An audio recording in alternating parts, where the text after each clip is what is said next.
श्री हरि श्री भाई जी द्वारा बताए गए भगवत प्राप्ति के लिए कुछ आवश्यक बातें, कृपया इसे ध्यानपूर्वक सुने। अब आरंभ करते हैं। भगवान एक ही हैं, वे ही निर्गुण, निराकार, सगुण, निराकार और सगुण साकार हैं। लीला भेद से उनके एक के ही अनेक नाम रूप तथा उपासना के भेद हैं।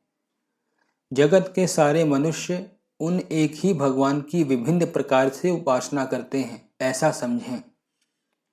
मनुष्य जीवन का एकमात्र साध्य या लक्ष्य मोक्ष, भगवत प्राप्ति या भगवत प्रेम की प्राप्ति ही है। यह दृढ़ निश्चय करके प्रत्येक विचार तथा कार्य इसी लक्ष्य को ध्यान में रखकर इसी की सिद्धि के लिए करें। शरीर तथा नाम आत्मा नहीं है, अतः शरीर तथा नाम में अहम भाव न रखकर यह निश्चय रखें कि मैं विनाशी शरीर नहीं, नित्य आत्मा हूँ।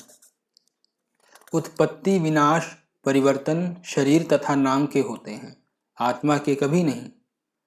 भगवान का साकार सगुण स्वरूप सत्य नित्य सच्चिदानंदमय है।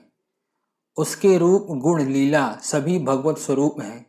वह माया की वस्तु नहीं है, न वह उत्पत्ति विनाशशील कोई प्राकृतिक वस्तु है।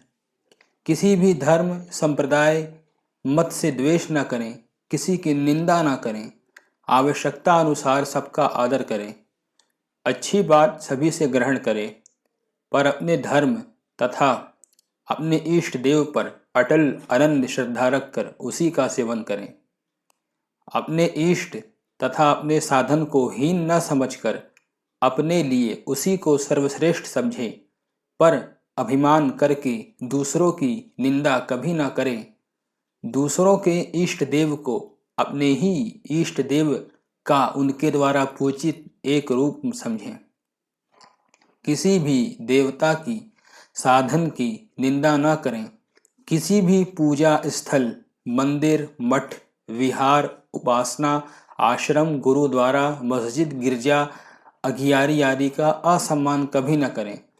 जहाँ तक बने तन मन धन से सबकी यथा योग्य सेवा करें।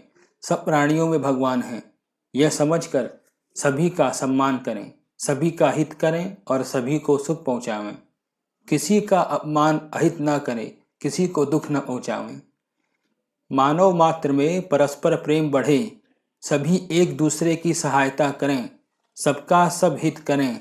व्यक्तिगत या दलगत संकुचित स्वार्थ की प्रतिष्ठा न हो, बल्कि विशाल विश्वमय स्वार्थ हो, ऐसे विचार तथा कार्य करें। संसार के भोग मात्र अनित्य, अपूर्ण तथा सुख रहित दुखालय और दुखों के उत्पत्ति स्थान हैं, ऐसा समझकर उनमें आसक्ति न रखें।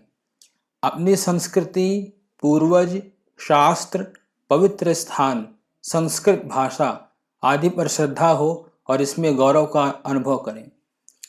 कर्म फल भोग का सिद्धांत सर्वथा सत्य है। अच्छे बुरे कर्म का फल इस लोक या परलोक में भोगना ही पड़ता है। कर्मानुसार स्वर्ग, नरक, देव योनि, मनुष्य योनि, पितृ योनि, प्रेत योनि, कुकर, शुकर आदि आसुरी योनियों में तथा लोकों में आना पड़ता है। यह सब सर्वथा सत्य है। बीज फल न्याय से लघु कर्म के लंबे फल होते हैं और शास्त्रीय प्रायश्चित्त से कर्म कटते भी हैं। देवाराधन, ईश्वर आराधन, नवीन प्रारब्ध का निर्माण भी होता है। वर्तमान निषिद्ध कर्म करने वाला पूर्व प्रारब्धानुसार सुखी देखा जा सकता है। वर्तमान कर्म का फल उसे भविष्य में मिलेगा। इसी प्रकार वर्तमान में सत्कर्म करने वाला पिछले पापों के प्रारब्धवश दुखी देखा जा सकता है। इस सत्कर्म का फल उसे आगे मिलेगा, पर यह निश्चित है कि बुरे कर्म का अच्छा फल और अच्छे कर्म का बुरा फल नहीं हो सकता। तत्व ज्ञान तथा भगवत शरणागति से समस्त कर्म राशि भस्म हो जाती है। अब कुछ पालन करने योग्य बातें श्री भाई जी के प्रवचन में से। मन के कार्य। पहली बात, कभी किसी का बुरा न चाहें, बुरा होता देखकर प्रसन्न न हो।